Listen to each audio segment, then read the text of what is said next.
সালামু আলাইকুম। আজকে এই রাস্তায় দাঁড়িয়ে নদীর পাড়ে এসে আমি আপনাদের একটা সত্য কথা শেয়ার করি। সেটা হচ্ছে আমার ২ থেকে ৩ বছর সময় নষ্ট হয়েছে শুধুমাত্র এই HTML, CSS এবং PHP এসব টিউটোরিয়াল দেখে। আমি আ প্রতিদিন অফিসে আসতাম, আসার পরে আমি কানে হেডফোন দিয়ে একটা টিউটোরিয়ালের সিরিজ দেখতাম।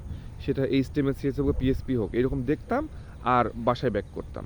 এভাবে আমার ২ থেকে ৩ বছর সময় শুধু আমার টিউটোরিয়াল দেখে কাটছে। কিন্তু আমি কখনো কনফিডেন্স পাইতাম না। আমার বস যখন আমাকে বলতো, "তুমি এখন কনফিডেন্স কিনা? তুমি কাজ করতে পারবা কিনা?" আমি বলতে সাহস পেতাম না। বিকজ অফ আমি কখনো প্রজেক্ট করি নাই। আমার মনে হয় আপনাদের এরকম অনেকের প্রবলেম হতে পারে যে আপনারা সবসময় শুধু ভিডিও দেখতেছেন, টিউটোরিয়াল দেখতেছেন কিন্তু আল্টিমেটলি আপনি কখনো প্রজেক্ট করতেছেন না। এইরকম প্রবলেম হয়ে থাকলে আপনার আমার মতো এইরকম সময় নষ্ট হতে পারে। সো আপনি যদি এইরকম প্রবলেম থেকে দূরে থাকতে চান তাহলে অবশ্যই আপনাকে প্রজেক্ট করতে হবে। রিয়াল প্রজেক্ট না করা পর্যন্ত আপনি কখনোই এই কনফিডেন্সটা পাবেন না, আপনার সেই স্কিলটা হবে না। সো শুধু টিউটোরিয়াল দেখতে সময় না পার করে অবশ্যই আপনাদেরকে রিয়াল প্রজেক্ট করতে হবে, তাহলে আপনি কনফিডেন্স বাড়বেন। রিয়াল প্রজেক্টে না হাত দিলে আপনার এই কনফিডেন্সটা কখনোই আসবে না। Thank you.